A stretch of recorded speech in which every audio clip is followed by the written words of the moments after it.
Hi hello welcome to Telugu one. నేను మీ anchor Sarath. ఇవాళ మనతో పాటు తెలుగు ఇండియన్ ఐడల్ ఆహాలో ఏదైతే రీసెంట్గా గ్రాండ్ సక్సెస్ అయిన షో దానికి సంబంధించి విన్నర్ మనతో పాటు బృందా ఉన్నారు.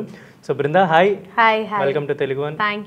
So Telugu aha Telugu Indian idol season 4 winner Brinda. So ఇది పెద్ద బరువేమో కదా ఇప్పుడు? అవును. Very happy for you. Thank you so much. ఏంటి విన్నర్ అని ఆ హ్యాపీ మూమెంట్, పక్కన అమ్మ వీళ్ళందరూ కప్ ట్రోఫీ తీసుకోవడం, ఇదంతా ఎలా అనిపించింది? చాలా చాలా హ్యాపీగా ఉండింది అండ్ మోర్ లైక్ ఎమోషనల్గా ఉండింది నాకు. కానీ పేరు అనౌన్స్ చేసినప్పుడు ఈవెన్ ఇవాళకి కూడా ఇట్స్ లైక్ నాకేనా, ఐఎమ్ స్టిల్ ప్రాసెసింగ్ వచ్చిందా అని చెప్పి. But I was so emotional ఆ టైంలో బికాజ్ అమ్మ అక్కడే ఉన్నారు. I was so happy. నేను ప్రోమో చూసిన రోజు అనుకున్నాను, అంటే కంటెస్టెంట్స్ మనం చూస్తుంటాం కదా, ఎవరు బాగా పాడుతున్నారు, ఎవరు ఏంటన్నా, అంటే జనరలీ సింగింగ్ షోస్, కాంపిటీషన్స్ అన్ని చాలా అబ్జర్వ్ చేస్తుంటారు ఫ్యామిలీ అందరూ.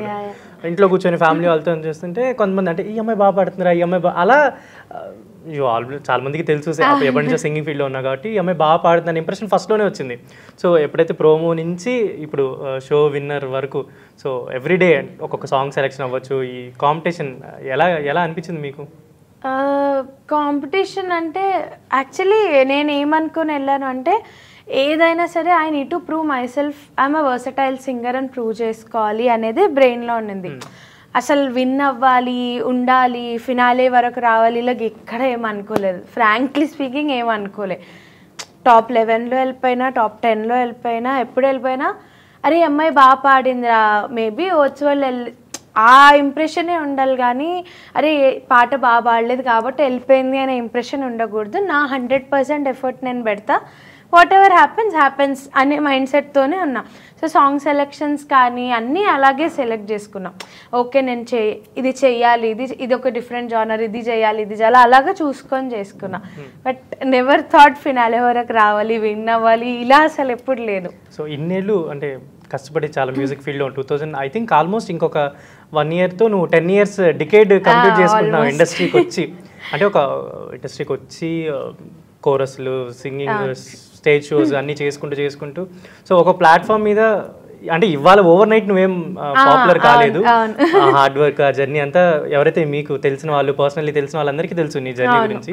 ఇప్పుడు బృందా అనగానే ఓకే ఇండియన్ ఐడల్ సింగర్, ఈ పాపులారిటీ ఇదంతా టచ్ వుడ్, అంటే ఎలా ఫీల్ అవుతుందో ఇన్సైడ్ యాక్చువల్లీ హ్యాపీగా ఉంది. బట్ ముందు కంటే ఇప్పుడు ఇంకా బాధ్యత ఎక్కువ ఉంది. ఆబ్వియస్గా ఇప్పుడు ఏది పాడినా ఏం పాడినా అస్సలు ఎక్కడ ముందు తప్పులు చేయొద్దు, కానీ కొంచెం అటు ఇటు వెళ్ళినా అంత పట్టించుకోరు ఎవరు. ఇప్పుడు కీన్ గా చూస్తారు కదా, ఇదేంటి ఇలా పాడింది, ఆ ఒక్క మాట చాలు వచ్చిందంతా పోవడానికి. సో ఇంకా చాలా జాగ్రత్తగా వాడాలి. అది ఫస్ట్ ఇప్పుడు ఈ సీజన్ కి ఆడిషన్ ఇచ్చిన సాంగ్ గుర్తుందా? యా ఏం సాంగ్? ఏమైనా కవిత. ఒక 2 lines. ఏమైనా కవిత, కలలలో రాసుకున్న కవిత, ఏమైనా కవిత, కలలలో రాసుకున్న కవిత, కళ్ళలో కలిసెను అమ్మమ్మ వేకువే చెరిపెను, కవితని తికివ్వండి లేఖనా కలను తిరిగివ్వండి, ఏమైనా కవిత, కలలలో రాసుకున్న కవిత. సో అంటే ఇలాంటి మంచి సాంగ్ సెలెక్ట్ చేసుకోబట్టి మేబీ రాసా. ఎప్పుడైనా కవితలు ఎవరైనా రాసారా మీకు? లేదు, ఎవరు కవితలు రాయలేదు. మమ్మీ చిన్నప్పుడు గ్రీటింగ్స్ మమ్మీకి చేసేయడం తప్ప ఏం చేయలేదు నేను. ఫ్రెండ్స్, మమ్మీ, అమ్మ వీళ్ళకి. సో బిఫోర్ దిస్, అంటే షో కన్నా ముందు కూడా చాలా సాంగ్స్ పాడున్నావు అండ్ అందరికీ వర్క్ చేస్తున్నావు, మ్యూజిక్ డైరెక్టర్ అందరి దగ్గర కూడా వర్క్ చేస్తున్నావు. సో ఆ జర్నీ ఎలా ఉండేది? అంటే ఇప్పుడు నువ్వు ఇండస్ట్రీకి స్టార్ట్ అయినప్పుడు అంటే సింగింగ్ సైడ్ నేను ప్లేబ్యాక్ సింగర్ అవ్వాలని నిశ్చయించుకున్న డే అంటే నిశ్చయించుకుంది అయితే అంటే ప్రాపర్ ప్లేబ్యాక్ లో ఉండాలి అని నిశ్చయించుకుంది ఆల్మోస్ట్ 2017-18 ఆ టైంలో.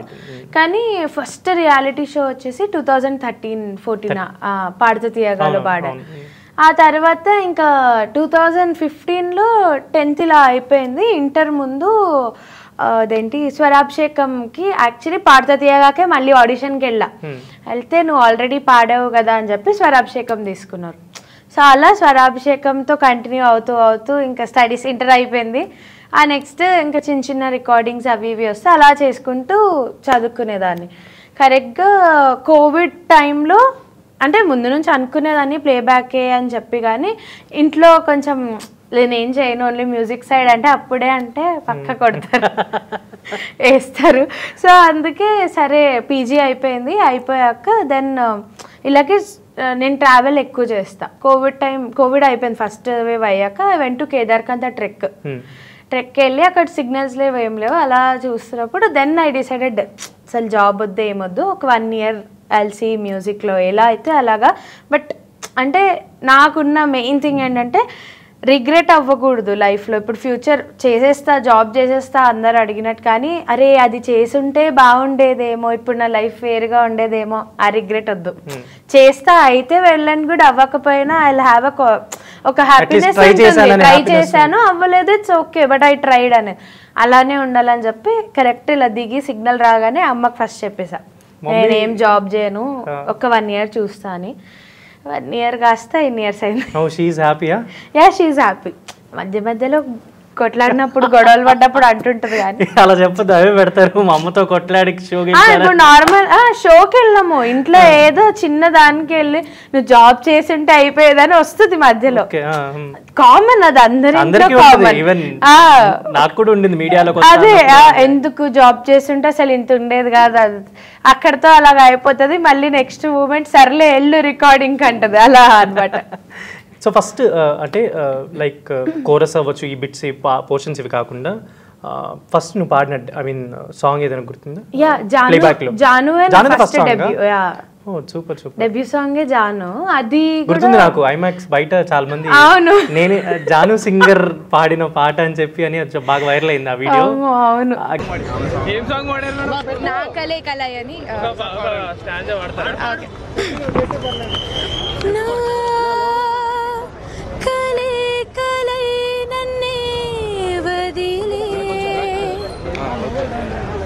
గెస్ట్ చేయలేదు అసలు, ఎవరు ఎక్స్పెక్ట్ చేసి ఉంటారు అక్కడ నువ్వు పాడతావని కూడా. అసలు ఇప్పటికీ చాలా మందికి ఆ పాట నేను పాడానని తెలియదు.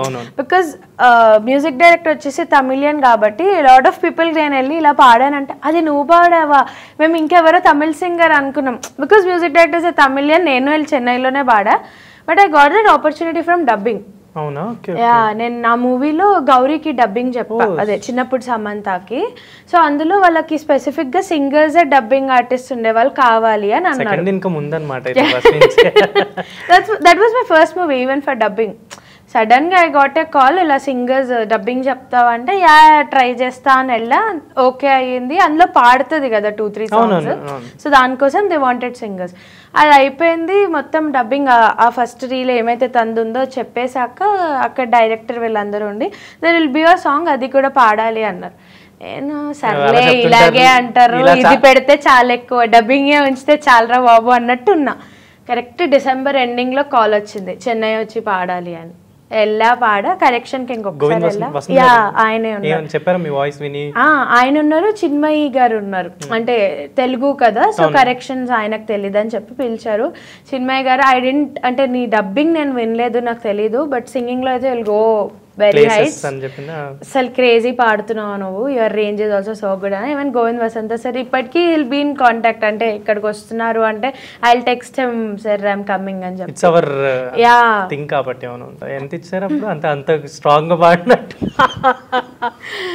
చెప్తే మళ్ళీ నెక్స్ట్ నుంచి ఇయర్ ఏమో ఎందుకు లేట్. ఇస్తారు లేదు ఇప్పుడు షో విన్నాయి కాబట్టి definitely ఇప్పుడు కొంచెం అటెన్షన్ ఉంటుంది కాబట్టి చేస్తారు. ఐ థింక్ మీరు అచ్చు గారితో కూడా కొన్ని సాంగ్స్ షేర్ చేసుకున్నారు కదా, పాడినట్టున్నారు కదా. అచ్చు గారికి ఫస్ట్ కోరస్ వర్క్స్ చేశాను, తర్వాత ఒక సాంగ్ కి అదే అదేంటి మ్యాంగో వాళ్ళు అడిగారు అనమాట. సో మ్యూజిక్ డైరెక్టర్ స్పెషల్ వాళ్ళదే సాంగ్స్ ఏమన్నా ఇలా సింగర్స్ తో కొలాబ్ చేద్దాము, like kind of coke studio లాగా ప్లాన్ చేశారు. సో యా ఆయనే సజెస్ట్ చేసి హి హాస్ మీ అని చెప్పి నాకు కాల్ వచ్చింది. Underrated music director. అవును, అప్పుడు నేను యాక్చువల్లీ ఆ సాంగ్ పాడినప్పుడు హ్యాండ్ మీద చూసా, హ్యాండ్ మీద సమ్ ఇదా కాదు దానికి ఒక స్కార్ సంథింగ్ ఏదో ఉంది అప్పుడు ఆ హ్యాండ్ మీద. అది అప్పుడు ఏమైందా అనేది నాకు ఎప్పటి నుంచి అడగాలని అనుకున్నా ఉండింది. తర్వాత వీడియో చూస్తే అర్థం అవుతుంది, ఇలా ఒక మార్క్ సంథింగ్ ఏదో ఉంది. ఓ కింద పడ్డట్టున్నా కదా, బండి మీద నుంచి పడ్డమా ఏదో అయింది. అవును, అప్పుడు ఆ టైంలో ఇక్కడ ఏదో పెద్ద స్కార్ ఉంది. తర్వాత నిన్న చూస్తే ఏంటి టాటూ రీప్లేస్ అయిపోయిందా దీనికి? లేదా తగ్గిపోతుంది కదా అందుకే. బట్ యా ఆ టైంలో ఏదో కింద పడ్డా. అండ్ తమన్ గారికి అంటే బిఫోర్ షో కన్నా ముందే యు నో హిమ్, మీరు కోరస్లకి వాటికి వీటికి వెళ్ళారు కదా? లేదు, ఒక్కసారి కూడా నేను తమన్ సార్కి యాక్చువల్లీ షోకి వచ్చే వరకే నేను అసలు ట్రై చేయడం, డెమోస్ పంపించడం, ఇలా అప్రోచ్ అవడం ఏం లేదా? అప్రోచ్ అవడం అంటే చెప్పేదాన్ని, శ్రీకృష్ణ అన్న చూసుకునేవారు కదా.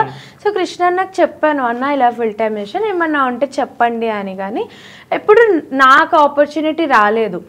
There are lot of singers, ఆ టైంలో మనం గుర్తు రావాలి, అంటే అంత లక్ అన్ని ఉంటాయి కదా. బట్ కరెక్ట్గా ఆడిషన్ ఇచ్చాక, ఫస్ట్ ఆడిషన్ అయిపోయింది, మెగా ఆడిషన్స్కి ముందు I got a call, OG song షూట్కి రావాలి అని చెప్పి. సో అప్పుడు first time I went for I work for Thaman sir. ఇప్పుడు ఓజీ సాంగ్స్ కోరస్లలో యు ఆర్ పార్ట్? యా ఇప్పుడు ఆ సాంగ్ ఏనా? అంటే కోరస్ కాదు, యాక్చువల్లీ సాంగ్ షూట్ కి వెళ్ళాము అనమాట. షూట్ కి వెళ్ళాము, ఓజీ 2 songs కి వెళ్ళాము. అండ్ దెన్ ఫ్రమ్ దెర్ నేను ఐడల్ లో ఉండే కదా మెగా ఆడిషన్, అండ్ దెన్ ఇంకా ఇండియన్ ఐడల్ లోనే ఉన్నా. సో ఏం చెప్పాలంటే ఆయన చాలా మంది సింగర్స్ ఇంట్రొడ్యూస్ చేశారు, చాలా మంది పెద్ద పెద్ద వాళ్ళతో పాడించారు. ఈవెన్ అక్కడే ఉన్న కార్తీక్ అవ్వచ్చు, సమీరా, వీళ్ళందరూ ఆయనకి పాడి ఉన్నారు, గీత గారు వీళ్ళంతా. సో ఒక అంటే ఇప్పటి వరకు వాళ్ళ దృష్టిలో అప్కమింగ్ అనే అనుకోవచ్చు. సో పాడుతున్నప్పుడు కావచ్చు, మ్యూజిక్ గురించి ఏం చెప్పేవారు తమన్ గారు? మీకు ఇచ్చిన కాంప్లిమెంట్స్ అంటే మన అందరికి కనిపిస్తాయి, ఏం చెప్తున్నాం ఏంటని. పర్సనలీ రికార్డింగ్ గురించి అవ్వచ్చు, సాంగ్స్ గురించి, ఫిల్మ్స్ గురించి ఏం చెప్పేవారు తమన్ గారు? పర్సనలీ అయితే ఎవ్రీ టైమ్ ఆయన ఒకటే చెప్పేవారు, నువ్వు ఏదైతే చేస్తున్నావో you are doing it in a right path, go, అలాగే చేస్తూ వెళ్ళు, ప్రాక్టీస్ చేస్తూ వెళ్ళు, మంచిగా పాడుతూ వెళ్ళు. This is what he gives. అంటే ఈ సజెషన్స్ ఎక్కువ ఇచ్చారు నాకు ఆఫ్ స్క్రీన్ కూడా. సో ఇమిటేట్ చేస్తాం అనుకుంటాక చాలా మంది, లేదు నాకు తెలిసింది ఇది, చాలా మంది చెప్పారు చేస్తారు. యాక్చువల్లీ ఐడల్ లో కూడా అడిగారు ఇమిటేట్ చేస్తావని, చాలా మంది చెప్పారు. ఇది నాకు ఒక 2-3 చెప్పారు, బృందా ఇమిటేట్ చేస్తుంది, ఒకవేళ చేస్తానంటే అడుగు అని చెప్పి కూడా చెప్పారు అనమాట. ఎవరినో బాగా ఇమిటేట్ చేశారు ఎక్కడో ఒక చోట అనేది నాకైతే ఒక ఇన్ఫర్మేషన్, నేను పేరు చెప్పను, నాకు నిజంగా తెలియదు. బికాస్ నేను నార్మల్ గా కూడా అంటే నేను నా ఓన్ వేలో ఐ యాక్ట్, కానీ I don't know how to do imitation. So నేను ఎక్కడా చేయలేదు, నేను అదే షాక్ అవుతున్నా, ఎవరు చెప్పారు అసలు నేను చేయను కదా. చేసి ఉండొచ్చు మేబీ, ఏమన్నా అలా ఫ్రెండ్లీగా కూర్చున్నప్పుడు ఎక్కడో నేనే వేరే వాళ్ళని అడితే చేస్తే చెయ్యను, కానీ నాకు ఇమిటేషన్ అంత రాదు. ఓకే. సో డబ్బింగ్ పరంగా అంటే జాను తర్వాత ఇంకేమైనా చెప్పారు? జాను తర్వాత ఫాదర్ చిట్టి ఉమా కార్తిక్ అని జగపతి బాబు గారి మూవీ ఒకటి వచ్చింది, అమ్ము అభిరామి హీరో. సో తనకు చెప్పాను. రీసెంట్ గా పూరి జగన్నాథ్ వాళ్ళ తమ్ముడిది సాయి గారిది ఒక మూవీ ఒక పథకం ప్రకారం, అందులో హీరోయిన్ డబ్బింగ్ అనేది నీకు ఫస్ట్ నుంచి ఐడియా లేదు? లేదు, అంటే నార్మల్ గా డబ్బింగ్ ఇలా చెప్తారు అని ఒక చిన్న ఐడియా ఉంది. బట్ ఈ షార్ట్ ఫిలిమ్స్ కి వాటికి ఎవరైనా పిలిస్తే వెళ్ళేదాన్ని. సో ఓకే ఇదా అనేది ఐడియా ఉందన్నమాట. సో ఇది ఫస్ట్ జాను, అక్కడ నుంచి స్టెప్స్ అలా. సో ఇప్పుడు తమన్ గారితో వర్క్ స్టార్ట్ అయింది కాబట్టి ప్రామిస్ చేశారు అంటే నెక్స్ట్ ఫర్దర్ గా సాంగ్స్ పాడిస్తాను అని చెప్పారు కదా, ఏంటి దేంట్లో ఉండబోతుంది? రాజాసాబా లేదంటే ఆన్ స్క్రీన్ అయితే రాజాసాబే చెప్పారు, బట్ యా చూద్దాం. ఇంకా ఏమంటారు, ఇంకా నడుస్తుంది కదా వర్క్. గెలిచిన తర్వాత అదే షో అయిపోయిన తర్వాత వెళ్ళవే ఉన్న సాంగ్స్ వర్క్ ఏమైనా అయిందా? లేదు, అవ్వలేదు. సో వెయిటింగ్ ఫర్ రాజాసాబా. Yeah waiting. నార్మల్ గానే వర్క్స్ ఇంకేం స్టార్ట్ అవ్వలేదు, ఇది ఇప్పుడే అయిపోయింది కదా. మాకు 3 months 4 months మేము వాళ్ళతో ఎవ్రీ మండే షూట్ కాబట్టి అసలు వేరే ఏం లేదు. సో ప్రస్తుతానికి అయితే ఇంట్లో హాయిగా కూర్చొని కూడా అంటే మధ్యలో గెస్ట్లు కూడా చాలా మంది వచ్చారు, వాళ్ళు ఇచ్చిన కాంప్లిమెంట్స్ ఏమైనా గుర్తున్నాయి? అంటే నాకు బాగా గుర్తుండిపోయే కాంప్లిమెంట్స్ అని ఎవరి దగ్గర నుంచి? నాకు బ్రహ్మానందం గారిది అంటే ఇలా ఇంకా లైఫ్ టైం అచీవ్మెంట్ అంటారు కదా, అలా చాలా జీవితానికి అలా అనిపించింది ఆయన ఇచ్చిన comments. So I was so happy. అంటే ఏమన్నా మాట్లాడారా? అంటే నార్మల్గా ఆన్ స్క్రీనే చెప్పారు, అదే ఇలాంటి అమ్మాయిలు ఉన్నారు అని ఐఎమ్ సో హ్యాపీ, నేను నిన్ను అభినందిస్తున్నాను అది అని చెప్పి మాట్లాడారు. అండ్ ఆల్వేస్ సాంగ్ గురించి మాట్లాడారు. Even he specifically he said అన్నమాట, సో మెన్షన్ చేశారు. తమన్ గారి సాంగ్స్ అంటే ఎక్కువ రిపీట్, ఈ షోలో ఎక్కువ తమన్ గారి సాంగ్స్ కూడా పాడినట్టున్నారు, ఒక 2-3. అలసాని ఒకటి, నేను అలసాని ఒకటి, ఓ మై బేబీ ఒకటి ఎక్కువ రిపీట్. అంటే తమన్ గారి సాంగ్స్ అలా ఏం లేదు, అంటే ఫస్ట్ నాకు బేసిక్ గా ఆయన సాంగ్స్ చాలా మటుకు నాకు చాలా నచ్చుతాయి. అండ్ సో నార్మల్ గానే సెకండ్ ఆడిషన్ కి నేను అలసాని ఫస్ట్ నుంచే అనుకున్నా, అది పాడేసా. ఓ మై బేబీ రీసెంట్ అది రౌండ్ కూడా it was like recent Telugu hits అని అన్నారు కదా, so I took oh my baby. కాదు, అలసాని సాంగ్ కి రీల్ చేసిన డేస్ నుంచి అదే సాంగ్ స్టేజ్ మీద పర్ఫార్మ్ చేసిన డే కాంట్రాస్ట్ చూసుకున్నావు అంటే, నేను అప్పట్లో ఆ సాంగ్ రీల్ చేసేదాన్ని. అది రీల్ చేశాను ఇయర్స్ బ్యాక్, 18 అదే ఇప్పుడు పాడాను ఆన్ స్టేజ్. ఇంకా అంటే గీత గారు స్టాండింగ్ ఓవేషన్ ఇచ్చారు చాలా బాగా. అంటే ఒక మంచి ఎస్టాబ్లిష్డ్ సింగర్ వచ్చి ఒక అప్కమింగ్ వాళ్ళకి రెగ్యులర్ గా పాడే వాళ్ళకి ఒక కాంప్లిమెంట్ ఇస్తే వాళ్ళకి ఇంకా కొంచెం బాగా వర్క్ చేయడానికి చాలా హెల్ప్ఫుల్ అవుతుంది. సో గీత గారు ఏమన్నా అంటే తను చాలా చూసుంటది ఈ జర్నీ, మీరు 2015-14 చూస్తున్నారు కాబట్టి, డిడ్ యూ షేర్ ఎనీథింగ్? అంటే బేసిక్ గా అక్క నాకు పర్సనల్ గా కూడా తెలుసు, అంటే ఇలాగే రికార్డింగ్స్ దాంట్లో అండ్ LMA లో నేర్చుకుంటాను కదా, సో అక్క తెలుసు. బట్ నార్మల్ గా కూడా ఇన్ మై లైఫ్ నేను ఎప్పుడు ఏ రికార్డింగ్కి వెళ్ళినా షోకి వెళ్ళినా ఐ లుక్అప్ ఫర్ గీతక్క, అలా ఉండాలి అని చెప్పి. బికాజ్ నాకు అక్క ఉండే విధానం, తన క్యారెక్టరిస్టిక్స్, సింగింగ్ వే, ఎవ్రీథింగ్ నేను చాలా ఇన్స్పైర్ అవుతా. సో అదే ఒక్కొక్కరి దగ్గర ఒక్కొక్కటి ఇన్స్పైర్ అవుతాం కదా, అలా అక్క దగ్గర I get inspired a lot. So ఉంటే అంటే ఇప్పుడు గీతక్క గురించి అంతా ఇలా పాజిటివ్ గానే ఉంటది కదా, సో అలా ఉండాలి మనం కూడా అని ఐ ఇన్స్పైర్ అలాట్. చెప్పింది కూడా యాక్చువల్లీ గీత గారిని చేస్తావని చెప్పారు, అది నేను అందుకే మెన్షన్ చేయలేదు. అస్సలు లేదు, నాకు యాక్చువల్లీ గీత గారి ఇమిడియట్ హరిప్రియ అక్క చేస్తుంది, బట్ నువ్వు చేస్తావు, నేను అస్సలు అండ్ ఇంకా కార్తిక్ గారు అవ్వచ్చు, సమీరా గారు, వీళ్ళందరూ అంటే లైక్ అదొక షో. మీరు ఎంత కాంపిటీషన్ అయినా మీకు అదొక మ్యూజిక్ ఫ్యామిలీ, మీరు ఏదో రెగ్యులర్ షో చేస్తున్నట్టు ఇదంతా ఉంటది కదా. ఏం అంటే apart from competition, apart from song selection, మీరు అంటే ఏమైనా షేర్ చేసుకునే వాళ్ళ మ్యూజిక్ గురించి, సాంగ్స్ గురించి? ఇప్పుడు మేమందరం మా దగ్గర శ్రీరామ్ చంద్ర అన్న ఇంకా సమీరా అక్క కూర్చున్నాం. సో సాంగ్స్ అడిగి ఏమైనా నిజంగా యాక్చువల్లీ ఆన్ స్టేజ్ వెళ్ళే ముందు వరకు కూడా మేము ఏదైనా పాడుకుంటుంటే ఏమైనా తప్పుంటే ఇది ఇక్కడ ఇలా కాదు అలా అని చెప్పేవారు. అండ్ సాంగ్ ఇప్పుడు అక్క ఇదక్క నాకు డౌట్ ఉంది అని అంటే వాళ్ళు క్లియర్ చేసేవారు. సో మొత్తం చాలా ఫ్రెండ్లీగా ఉండేది. And it's like more like a learning experience నాకు. ఐడల్ ఏదో వెళ్ళాను చేస్తాను వచ్చాను లాగా కాకుండా it was a proper learning experience. ఇప్పటి వరకు నేను నేర్చుకున్నది ఒక దగ్గర వరకు, ఇక్కడ ఇంకా కొన్ని టిప్స్ తీసుకొని now it's like for my betterment అలా ఉండింది నాకు. ఎవరు అంటే మీకు ఫస్ట్ నుంచి ఇప్పటి వరకు మ్యూజిక్ గురువులు ఎవరు, అంటే ఎవరి దగ్గర నేర్చుకున్నావు? కర్ణాటిక్ వచ్చేసి రాజసింహాచార్యులు అని, ఆయన హైదరాబాద్ బ్రదర్స్ వాళ్ళ తమ్ముడు, ఆయన దగ్గరే నేర్చుకుంటున్నాను యాజ్ ఆఫ్ నౌ కూడా. యా ఫస్ట్ నుంచి ఇప్పటి వరకు. ఫస్ట్ స్వాతి కిరణ్మయి గారు అని షాద్ నగర్ లో ఉండేవాళ్ళం, ఆవిడ దగ్గర నేర్చుకున్నా. తర్వాత కొన్ని రోజులు అప్ అండ్ డౌన్ చేసి ఇక్కడ ప్రతిమా మ్యామ్ దగ్గర నేర్చుకున్నా. అండ్ ఆ తర్వాత వచ్చేసి రాజసింహాచార్యులు ఆయన దగ్గర ఇంకా సో నేను పాడతా తీయగా ముందు నుంచి ఆయన దగ్గరే నేర్చుకున్నాను, ఇంకా ఆయన దగ్గరే కంటిన్యూ. వాళ్ళందరూ అంటే మ్యూజిక్ మన దగ్గర నేర్చుకున్న అమ్మ ఇప్పుడు అవును, వాళ్ళందరూ చాలా happy. Every time I keep on texting them, అంటే వీళ్ళు పంపిస్తుంటా ఏమొచ్చినా. అండ్ అలాగే లైట్ మ్యూజిక్ నేను రామాచారి సార్ దగ్గర. ఆయన అంటే టిప్స్ బాగా చాలా చాలా చెప్తారు సార్. అంటే ఈవెన్ క్లాస్ లో కూడా, అంటే నా ఒక్కదానికని కాదు, క్లాస్ మొత్తంలో ఎవ్రీబడి అందరికీ ఆయన టిప్స్ చాలా బాగా చెప్తారు. ఆల్మోస్ట్ మేబీ ఇప్పుడు ఆయన చెప్పిన టిప్స్ సగం ఇక్కడ హెల్ప్ అవుతాయి, ఆయన సగం నా రికార్డింగ్స్ లో హెల్ప్ అవుతాయి. సో అండ్ మెయిన్లీ మ్యూజిక్ అనే కాకుండా యాజ్ అ పర్సన్ ఎలా ఉండాలి కూడా నేర్పిస్తారు. సో ఇట్స్ రియలీ, అంటే అవన్నీ అవుతేనే కదా, హెల్ప్ అవుతూనే, అన్ని కరెక్ట్గా ఉంటేనే అవుతుంది. మరీ సాంగ్ నాకు, అంటే మీరు పాడిన సాంగ్స్ అన్నింటిలో అన్ని చాలా మంచి సాంగ్స్, మరీ చాలా గమకాలు ఇవన్నీ ఉంటాయి కాబట్టి ఒక 2 lines ఏమన్నా. పాడలేను పల్లవైన భాషరాని దానను, వేయలేను తాళమైన లయనే నెరుగను.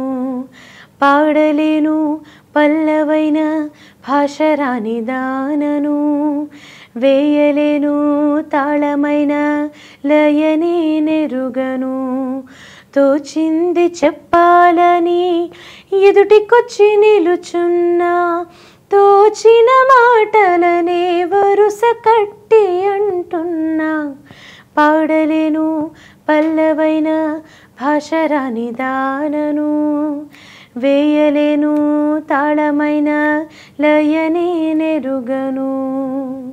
సూపర్. అసలు అది చాలా ఏమంటారు, చాలా మంది దాని గురించి ఎక్కువ టెక్స్ట్ చేయడం, మాట్లాడడం ఇదంతా జరిగింది. మిగతా సాంగ్స్ అన్ని టూ గుడ్ యాక్చువల్లీ. మీ సెలెక్షన్ అంటే జనరలీ కాంపిటీషన్ అన్నప్పుడు కొన్ని వాళ్ళు చెప్పిన సెలెక్షన్ ఉంటుంది, కొంచెం మన పర్సనల్ చాయిస్ ఉంటుంది, మన ఫేవరెట్ సాంగ్స్ కూడా లైక్ అలసాని ఇలాంటివి కూడా చాలా ఉంటాయి. సో ఓవరాల్ ఒక షో ఇన్ని ఆస్పెక్ట్స్ ఉండి ప్రూవ్ చేసుకొని గెలవడం అనేది వెరీ హ్యాపీ. అండ్ అంటే మీరు ఆల్రెడీ రికార్డింగ్స్ అవ్వచ్చు, ప్లేబ్యాక్ ఇదంతా కూడా ఫస్ట్ నుంచి మీరు అబ్జర్వ్ చేస్తూ పాడుతూ వచ్చారు. ఇప్పుడు కాంపిటీషన్ కూడా విన్ అయ్యారు. జనరల్లీ నేను అబ్జర్వ్ చేసిన పర్సెప్షన్స్లో అడుగుతాను అంటే, మీకు అనిపిస్తుంది చెప్పండి.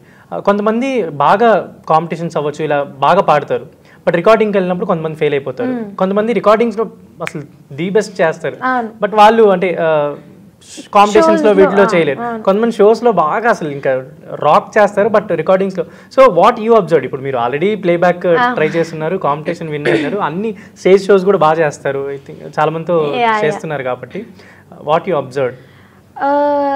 ఇప్పుడు నార్మల్లీ నేను అబ్జర్వ్ చేసిన దాని ప్రకారం ఫస్ట్ అంటే నేను ఫస్ట్ పాడత తీయగా పాడాను, బోల్బే బోల్ పాడని ఇవన్నీ పాడాను.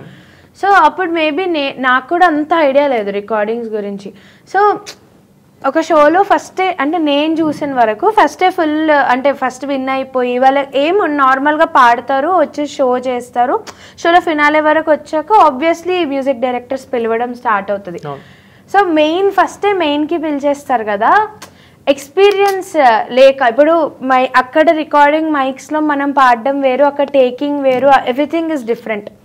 అండ్ అలాగే షోస్లో 1 టేక్లో పాడతాము, అండ్ ఇప్పుడు జనాలు కానీ కాంపిటీషన్ కానీ ఒక టేక్లో పాడతాము, సాంగ్ మొత్తం ఒకటేసారి నేర్చుకుంటాం, ఇదంతా వింటూ ఉంటాం. అదే రికార్డింగ్ సైడ్ వచ్చేసరికి మీకు అప్పటికప్పుడు పాట వినిపిస్తారు, అప్పటికప్పుడు పాడేది ఉంటుంది.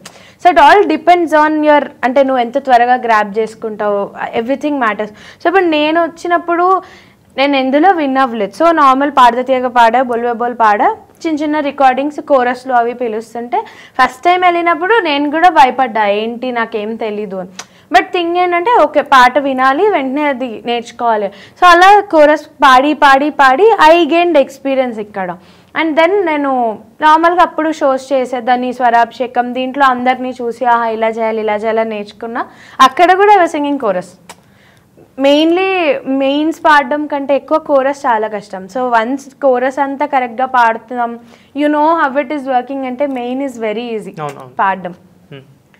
సో నేనైతే అదే అనుకున్నా, బికాజ్ ఇటు వచ్చాక ఇప్పుడు నేను షోస్ చేస్తున్నా, నాకు బ్యాండ్ ఉంది. సో బ్యాండ్ షోస్లో నేను 3 years 4 years చేస్తూ నాకు అది కూడా ఓకే, ఇది ఇలా చేస్తే ఇలా, ఇలా చేస్తే ఇలా, దట్ ఒక క్లారిటీ ఉంది. సో అలా నాకు షోస్కి కూడా హెల్ప్ అయింది మేబీ. అండ్ ఈవెన్ ఈ కాంపిటీషన్లో కూడా హెల్ప్ అయింది. నర్వస్నెస్ ఉండింది, బట్ ఓకే స్టేజ్ మీద హౌ టు ప్రెజెంట్ అనేది ఒక ఐడియా ఉంది.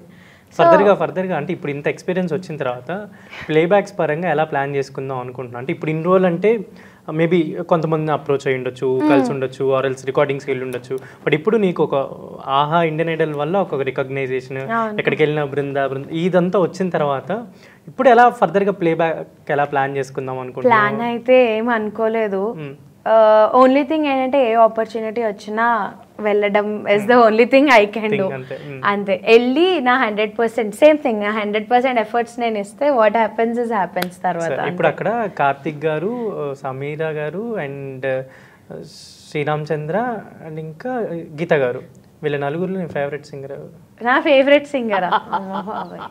నేను ఇప్పుడు నలుగురికి పంపిస్తా ఇదే వీడియో.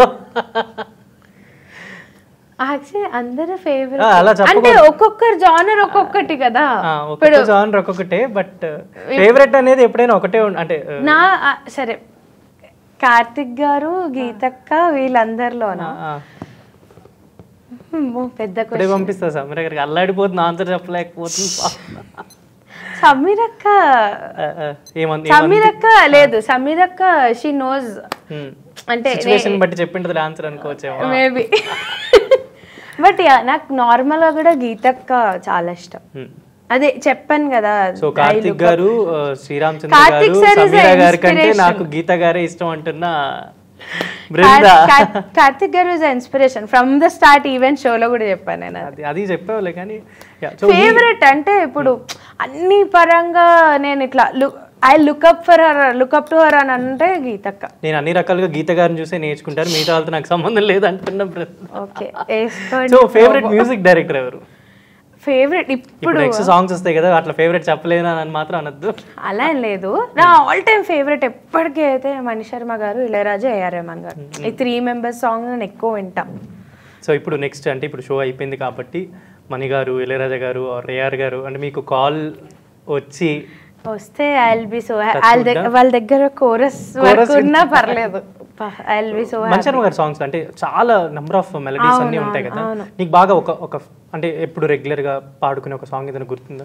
ఎప్పుడు రెగ్యులర్ గా పాడుకునేదా అంటే నీకు మణి గారి సాంగ్స్ అంటే మనం ప్లేలిస్ట్ ఆల్మోస్ట్ అదే ఉంటది. బట్ ఇప్పుడు అంటే సాగర్ నాకు పంపిస్తా ఇప్పుడు. Yeah done. పిల్లగాలి అల్లరి ఒళ్ళంతా కెళ్ళి నల్ల మబ్బు ఉరిమేనా, పిల్లగాలి అల్లరి ఒళ్ళంతా గిల్లి నల్ల మబ్బు ఉరిమేనా, కళ్ళెర్ర చేసి మెరుపై తరిమేనా, ఎల్లలన్నీ కరిగే చల్లుమంటూ ఊరికే మా కళ్ళలో వాకిళ్ళలో వివిల వర్ణాల భయ్యారి జాడ, అందమైన సిరివాన ముచ్చటగా మెరిసే సమయాన, అందరాని చంద్రుడైనా మా ఇంట్లో బంధువల్లే తిరిగేనా. అతడు సాంగ్స్ ఫేవరెట్ బాగా? అతడు ఫేవరెట్ ఆల్బమ్ నాకు. అన్ని సాంగ్స్ చాలా క్లాసిక్ సాంగ్స్ అనుకో. Yeah classic songs. అండ్ ఇంకా మెయిన్లీ మణి శర్మ గారు అండ్ చిరంజీవి గారు కాంబినేషన్. ఇప్పుడు నీకు చాలా మంది ఫ్రెండ్స్ ఉన్నారు, అంటే నీతో పాటు జర్నీ స్టార్ట్ అయిన వాళ్ళు కూడా చాలా మంది ఇప్పటికి ప్రూవ్ చేసుకొని ప్లేబ్యాక్ పాడుతున్న వాళ్ళు ఉన్నారు, స్టిల్ నీతో పాటు కంటిన్యూ అవుతున్న వాళ్ళందరూ ఉన్నారు కదా. వాళ్ళలో బాగా ఫన్నీ ఎవరు? అంటే ఇంకా మంచి ర్యాప్, గొడవ, మంచి అల్లరి, అపార్ట్ ఫ్రమ్ సింగింగ్ రికార్డింగ్స్కి వెళ్ళినప్పుడు లేదంటే షోస్కి వెళ్ళినప్పుడు అసలు మామూలు అల్లరి ఫన్ ఉండదు వీళ్ళతోటి అలా అంటే ఆబ్వియస్ రచిత అనే ఒక మేమందరం బేసిక్ గా అంటే రికార్డింగ్స్ అక్కడ రికార్డింగ్ జరుగుతుంటే ఇక్కడ చాలా రికార్డ్ చేస్తుంటాం అని. అవునవును. సో రచిత, హనీ ముత్యాల అమ్మాయి, ఇప్పుడు మా మెంటర్స్ కూడా ఈ ఇండియన్ ఐడల్ మెంటర్స్ కూడా శ్రీదీప్, మాధవ్ అన్న అండ్ ఫస్ట్ సీజన్ మారుతి అన్న. సో మేమందరం కలిస్తే ఇంకా అది వేరే ఫన్. సో అంటే పాడడం తక్కువ ఫన్ ఎక్కువ ఉంటుంది. అదేదో చెప్తారు కదా వస్త్రాలంకరణ మీద కంటే అలానే ఉంటుంది. అస్సలు ఏ షోకి వెళ్ళినా సరే అమ్మో ఫుల్ ఫన్. అలాగే ఫనీ వంశీ అన్న, మేమందరం అంటే అంత డిఫరెంట్ బ్యాచ్, బట్ స్టిల్ వాళ్ళతో వీళ్ళతో కలిసినప్పుడు ఇట్స్ డిఫరెంట్. జనరలీ అంటే ఇప్పుడు ఫస్ట్లో ఏమన్నారంటే నాకు జాబ్ చేయాలి ఈ థాట్స్ అన్ని చెప్పినా కానీ నేను సింగింగ్ సైడ్ అని అనుకున్నారు కదా. బట్ అంటే ఇన్ని ఇయర్స్లో ఫైనాన్షియల్లీ అంటే సింగింగ్ పేమెంట్స్ ఒక్కొక్కసారి వెంటనే రావు. ఇప్పుడు ఇవాళ పాడితే మేబీ రేపు రావచ్చు, ఎల్లుండి రావచ్చు, కొంచెం డిలే అవ్వచ్చు. ఫైనాన్షియల్లీ ఎలా ప్లాన్ చేసుకున్నాం అంటే based on only events or else ఎలా? లేదు, based on only events recordings ఇవే. బట్ అంటే ఎలా ప్లాన్ చేసుకున్నాం అంటే బేసిక్గా సేవింగ్స్ చేస్తా కొంచెం, లేదంటే అవుట్. సో ఇప్పుడు ఒకవేళ మంత్ ఎక్కువ వచ్చింది అంటే వచ్చింది కదా అని ఖర్చు పెట్టాను, నెక్స్ట్ మంత్ రాదేమో అనే దానికి కొంచెం తీసి పెడతా, జాగ్రత్తగా పెడతా, అది ఏదో టైంలో యూజ్ అవుతుంది రాని టైంలో. కానీ ఇప్పటి వరకు టచ్ వుడ్ గాడ్స్ గ్రేస్ వల్ల అయితే ఎప్పుడు మరీ కష్టంగా అవ్వలేదు. అంటే ఇంకోటి ఏంటంటే ఈ ఫీల్డ్ కొంచెం రిస్కీ కాబట్టి ఎంత ఉంటే అంతలోనే ఉండడం నేర్చుకున్నా. సో తక్కువ వచ్చినా అందులో ఉండగలను, ఎక్కువ వచ్చినా ఉండగలను, ఐ కెన్ సేవ్. అది అమ్మ కూడా నేర్పించింది చిన్నప్పటి నుంచి. నేర్పించింది, లేదు లేకపోతే ఏం చేస్తావు అనేది చిన్నప్పటి నుంచి నేర్పిస్తుండేది కదా. ఇప్పుడు ఇంప్లిమెంట్ చేసి ఇది అన్నమాట, అందుకే నేర్పించింది. దట్ ఆ విషయంలో అయితే నేను మా మమ్మీకి ఫుల్ థ్యాంక్స్. ఇప్పుడు వచ్చిన మనీ కూడా అమ్మకి, అంటే అమ్మకి ఇస్తారా లేదంటే? అమ్మకే, చిన్నప్పటి నుంచి అదే అలవాటు, వెళ్ళి అమ్మకి ఇచ్చేసి ఏదో చేసుకో కావాలంటే అమ్మనే అడుగుతా. బ్యాండ్ అంటే బ్యాండ్ గురించి అంటే జనరల్లీ రికార్డింగ్ ఇందాక మనం అనుకున్నట్టు రికార్డింగ్స్లో పాడడం వేరు, ప్లేబ్యాక్లో. బ్యాండ్లో పాడేటప్పుడు మనం ఎక్కువ స్ట్రైన్ అయిపోతాం, ఆ క్రౌడ్కి మనకి వాయిస్ అన్ని ఎక్కువ ఎలివేట్ చేసి పాడుతూ ఉండాలి. సో బ్యాండ్ ఎలా మేనేజ్ చేసి అంటే ఎలా పాడ అంటే నాకెప్పుడు అంత స్ట్రైనింగ్ అనిపించలేదు. First thing. సెకండ్ థింగ్, ఇప్పుడు నార్మల్గా బ్యాండ్లో పాడాక మళ్ళీ నెక్స్ట్ డే ఆల్మోస్ట్ మార్నింగ్ 8-9 వరకు ఏం వర్క్స్ ఉండవు కదా, పక్కా ఫుల్ రెస్ట్ ఇస్తా. అంటే పడుకుంటా, నీట్గా పడుకుంటా, ఎక్కువసేపు పడుకుంటా. బేసిక్గా డైలీ ప్రాక్టీస్ ఉంటుందా అంటే వాయిస్ పరంగా?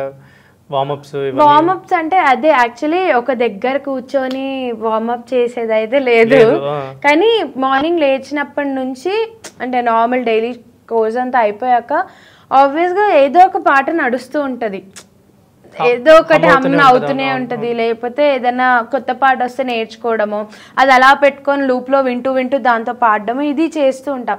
సో అక్కడే కొంచెం వాయిస్ ఓపెన్ అప్ అవ్వడం అయిపోతుంది. అండ్ షోస్ ఉన్న రోజైతే షోస్లో ఆబ్వియస్గా ప్రాక్టీసే అవుతుంది కదా. సో నేను అలాగే చేసుకుంటా. అప్పుడు మీరు బ్యాండ్ స్టార్ట్ చేసిన టైంకి ఫీమేల్ సింగర్స్ బ్యాండ్స్ పాడటం ఉందా ఇక్కడ హైదరాబాద్లో? ఫీమేల్ సింగర్స్ అక్కడక్కడ ఉంది కదా, 1 or 2 ఉండింది. రచిత చేసేది. రచిత నేను ఆల్మోస్ట్ ఒకటేసారి బ్యాండ్స్ స్టార్ట్ చేసాం. అప్పుడు ఎవరు అనలేదు ఏంటి అంటే? అంటే బ్యాండ్ కల్చర్ తెలిసిన వాళ్ళకి ఓకే, బట్ పబ్స్ లో పాడడం ఇదంతా చాలా మందికి అప్పుడు కొత్త డిస్కషన్ కూడా జరుగుతుంది, ఏంటి పబ్ లో పాడేది ఏంటి. కానీ అంటే ఎవ్వరు ఏమో మరి నా దగ్గరకు వచ్చి ఎవరు అనలేదు, మేబీ వాళ్ళ పర్స్పెక్టివ్ ఉండొచ్చు. కానీ మెయిన్ సపోర్ట్ అమ్మ అసలు ఏమనలేదు. ఇలా ఉంది అని అంటే అవునా సరే వెళ్ళు చెయ్యి, ఏదైనా సింగింగ్ అని. So thank you. And so finally అంటే సీజన్ మొత్తం ఒక గుడ్ ఎక్స్పీరియన్స్. అండ్ మీకు పర్సనల్ అంటే వేరే అదర్ సింగర్స్ చాలా మంది ఉన్నారు కదా ఇప్పుడు ఈ కాంపిటీషన్లో, వాళ్ళలో ఎవరు ఫేవరెటా? యాక్చువల్లీ అందరూ మంచిగా క్లోజ్ అయ్యారు, బట్ నాకు ఫేవరెట్ అండ్ బెస్ట్ ఫ్రెండ్ అయింది దర్శన్. ఓకే. ఇప్పుడు ఏంటి నెక్స్ట్? ఇంకా అయిపోయింది, కాంపిటీషన్ అయిపోయింది, సో అటెన్షన్ ఎక్కువ ఉంటుంది మన మీద. ఫర్దర్గా అయితే ఇప్పుడు నెక్స్ట్ ప్లాన్ అయితే బ్యాండ్తో షోస్ చేయడము. అంతేనా? అదే ఏ ఆపర్చునిటీ వచ్చినా కాల్ చేస్తే లేదు షో గెలిచాను నాకు నేను ఇంత అయితేనే అలా ఏం లేదు. అలా అనుకుంటే కష్టం కదా. అదే నేను ఇప్పుడు ఆల్రెడీ రికార్డింగ్స్ వాళ్ళకి అందరికి కాల్ చేస్తున్నా, అయిపోయింది అది వేరు ఇది వేరు. బికాస్ సరే షోస్ అన్నా డిమాండ్ చేయొచ్చేమో ఇంత అని చెప్పి వాళ్ళ బడ్జెట్స్ బట్టి చూసుకోవచ్చు, కానీ రికార్డింగ్స్ అలా కాదు. అక్కడ ఓన్లీ కాంటాక్ట్స్ అవి ఇంపార్టెంట్ కదా. హైదరాబాదే కాబట్టి ఎందుకంటే అవన్నీ వస్తేనే దాన్ని బట్టే కదా. సో దాంట్లో మనం ఏం చేయలేము. Very happy for you. And Thank ఇప్పుడు you, thank ఏదైతే you so much. ఇంత మంచి పేరు వచ్చిందో ఆ పేరు అలా ఫర్దర్గా కంటిన్యూ అవుతూ మంచి మంచి సాంగ్స్ పాడుతూ ఎలాగో రాజసాబ్లో ఉంది అనేది మనకు ఆల్రెడీ వచ్చేసింది. బట్ ఏంటి అనేది ఇంకా మనకి తెలియదు. ఇంకా 2 months మూవీ ఉంది కాబట్టి ఫర్దర్గా అఖండ ఇవి కూడా జరుగుతున్నాయి కాబట్టి డెఫినెట్లీ అప్పుడు సాంగ్ తర్వాత కూడా మళ్ళీ కలుద్దాం. అండ్ తప్పకుండా తర్వాత ఫోన్ చేయాలి, లేదంటే బిజీగా ఉన్నాను కొంచెం, వదిలే తర్వాత చేద్దాం అని మాత్రం అనద్దు. అస్సలు లేదు. Yeah, thank you and thank you so much. for having congratulations me. For your competition. Thank you. This is Sharad signing off from Telugu One.